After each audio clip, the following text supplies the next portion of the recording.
গল্পের বৈঠকখানা চ্যানেলে তোমাদের সকলকে স্বাগত। আজকে আমরা আমাদের প্রিয় দর্শকদের জন্য নিয়ে এসেছি আরও একটি নতুন গল্প, সুন্দরবনের নুনচোর ও গেছো ভূতের হিসিল। সুন্দরবনের এক প্রত্যন্ত গ্রাম, দক্ষিণ চাঁদপুর।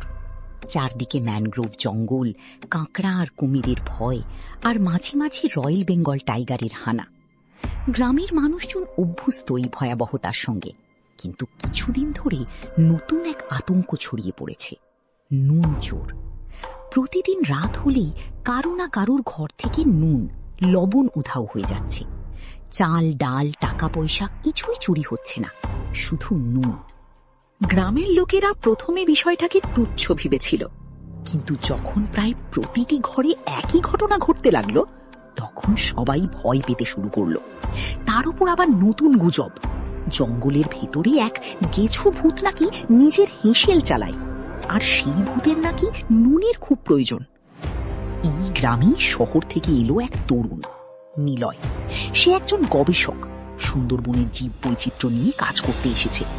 গ্রামের স্কুল শিক্ষক হরিপদবাবুর বাড়িতে তার থাকার ব্যবস্থা হলো।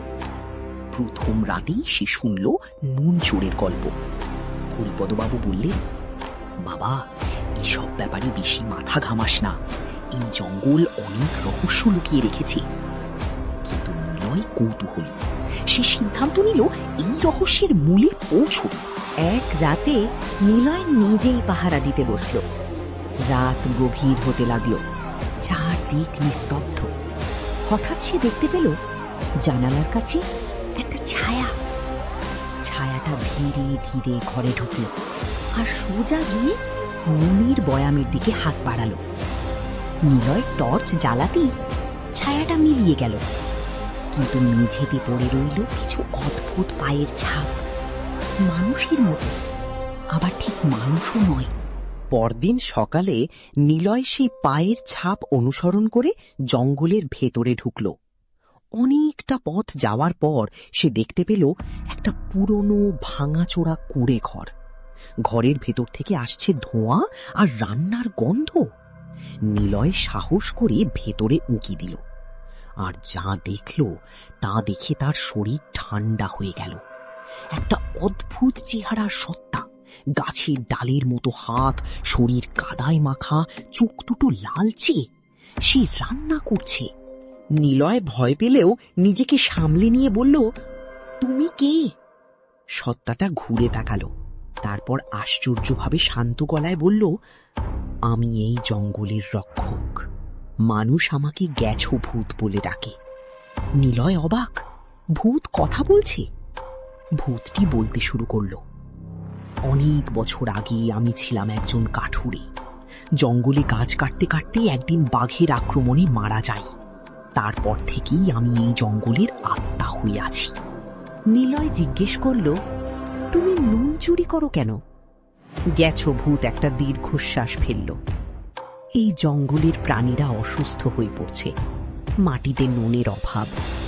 আমি তাদের জন্য খাবার তৈরি করি, নুন ছাড়া তারা বাঁচতে পারবে না। নিলয় বুঝতে পারল, এই চুরি কোনো লোভের জন্য নয়, বরং বাঁচানোর জন্য। নিলয় গ্রামে ফিরে গিয়ে সব কথা জানালো। প্রথমে কেউ বিশ্বাস করল না, কিন্তু যখন সে সবাইকে জঙ্গলে নিয়ে গিয়ে সেই হেঁসেল দেখালো, তখন গ্রামের লোকেরা হতবাক। হরিপদবাবু বললেন, আমরা তো ভাবছিলাম অভিশাপ, অথচ এটা আশীর্বাদ।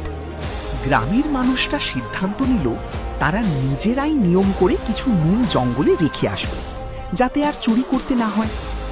এর ফলে গেছো ভূতেরও আর চুরি করার প্রয়োজন হলো না, আর গ্রামেও শান্তি ফিরে এলো। একদিন নিলয় আবার সেই কুঁড়ে ঘরে গেল, কিন্তু সেখানে গিয়ে দেখল ঘরটা আর নেই। সবকিছু যেন হাওয়ায় মিলিয়ে গেছে। শুধু একটা গাছের ডালে খোদাই করা লেখা, প্রকৃতিকে বাঁচাও, সে তোমাকে বাঁচাবে। সুন্দরবনের সেই গ্রামে আজও গল্প শোনা যায়। রাতের অন্ধকারে কেউ যদি জঙ্গলের ধারে দাঁড়ায়, মাঝে মাঝে রান্নার গন্ধ ভেসে আসে, আর গাছের ফাঁকে লালচে দুটি চোখ জল করে। কেউ বলে ওটা ভয়, কেউ বলে ওটা রক্ষা, কিন্তু সত্যি কি তা আজও রহস্যই রয়ে গেছে। ভিডিওটি ভালো লাগলে লাইক দিন এবং আপনার প্রিয়জনকে শেয়ার করুন। সাবস্ক্রাইব করতে ভুলবেন না।